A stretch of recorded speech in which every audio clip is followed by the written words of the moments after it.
who are on the way now, who has by that might led us into the light. Good morning, CMBC, and to all of you who have joined us by way of virtual platforms.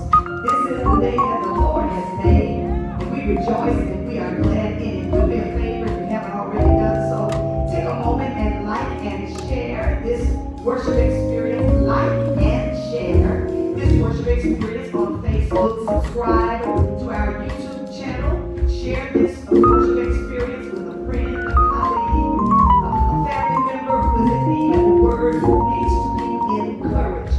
We also invite you, if you are visiting with us, to complete the comment card, the digital connect card in the comment section in the website or on Facebook. We want to know who you are and where you come from.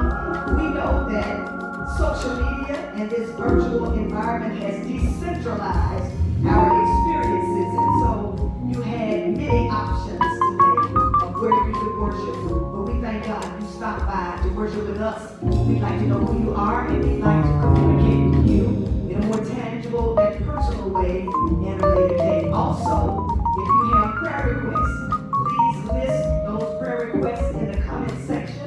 We have intercessors in the building who are watching the Facebook feed and who are paying attention to the comments, or you may mail your prayer requests that we may lift those concerns up to the Lord. We are a church that believes in the power of prayer, and we've seen the evidence that prayer works.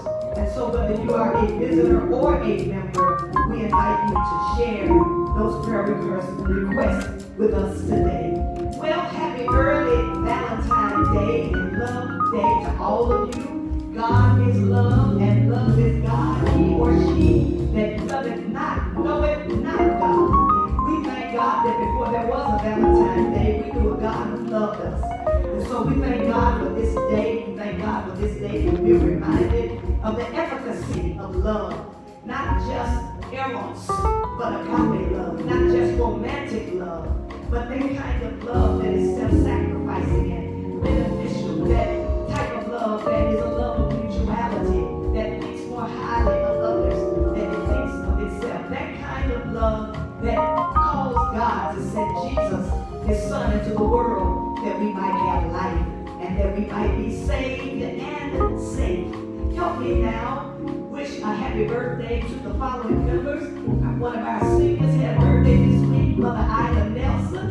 And we want to thank God that God has kept her alive. I believe she's in her 80s now. And we praise God for her. She was my Sunday school teacher when I was growing up here at the church, one of my Sunday school teachers. And then we want to thank God for Joel Lashley, Roberta Catron, and Robert Goodens. All of them are either staff or volunteers at our church. Laudette's birthday is today. She's a part of the music ministry. Roberta Catron is our audio engineer who is relocating, I'm so sad, to Chicago, Illinois. And Joel Lashley is one of the frontline workers on Wednesday. Come rain or shine, we can look for Joel to be here. Put your hands together and bless God for these members who are celebrating another year of life. Now, I do need to go ahead and make this announcement that January is still leading the number of birthdays. January is still leading. Don't hate, just celebrate. Come on, just clap your hands and give God praise for all of the birthdays, all of the birthday ladies. Amen. Well, I'm excited to ask you to stay tuned for what I'm calling right now at this point, Black History Chronicles. We will be offering classes to teach not just our children, but to teach Black history. One of our members, Councilwoman Emeritus, DeWan South Mitchell, posted on Facebook the other day that teaching our history is our responsibility. And I agree with her. And thank God that we have a member who has a PhD in history that's going to facilitate the classes. Dr. Catherine Stout Montgomery is working now to develop a curriculum so that we can teach ourselves our history. They can write critical race theory out of the curriculum if they want to. But at the end of the day, we're going to be like the folk in Africa and in the international context. We're going to teach ourselves our history. Come on, somebody, and clap your hands. These courses will be offered in 6-week intervals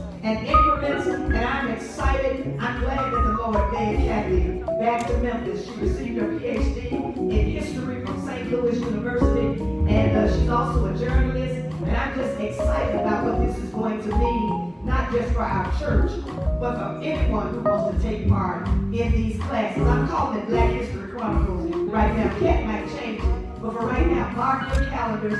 We're hoping to launch it sometime this month, if not this month, in the month of March. Also, I hope you paid attention to the Virtual Faith Summit and all the things that are coming up, the Ladies' Night Out, the Mental Health Mondays. We know that we're in virtual space, but we see that technology can be a blessing to us. And so we are hosting these virtual sessions in the interest of ministry to you, spirit, soul, and body. I hope you'll take advantage of these opportunities for fellowship and for equipping and empowerment. And then let me mention that I will be meeting this week with our reimagining reentry team to think about and explore when we will return back to in-person worship. Yes, we are coming back. We are relentless. We will come back into the sanctuary at some point, and we're looking to do that in the very near future. I will be updating you after we meet to give you some type of idea of when we will return. Finally, let me thank you for your support of this ministry. On this past week, we were able to be a blessing to some 200 plus people who were in need of food. We weren't able to open our building or offer our building as a warming center because we lost power or electricity last week, but we were able to help replenish food for people whose food was destroyed in the storm.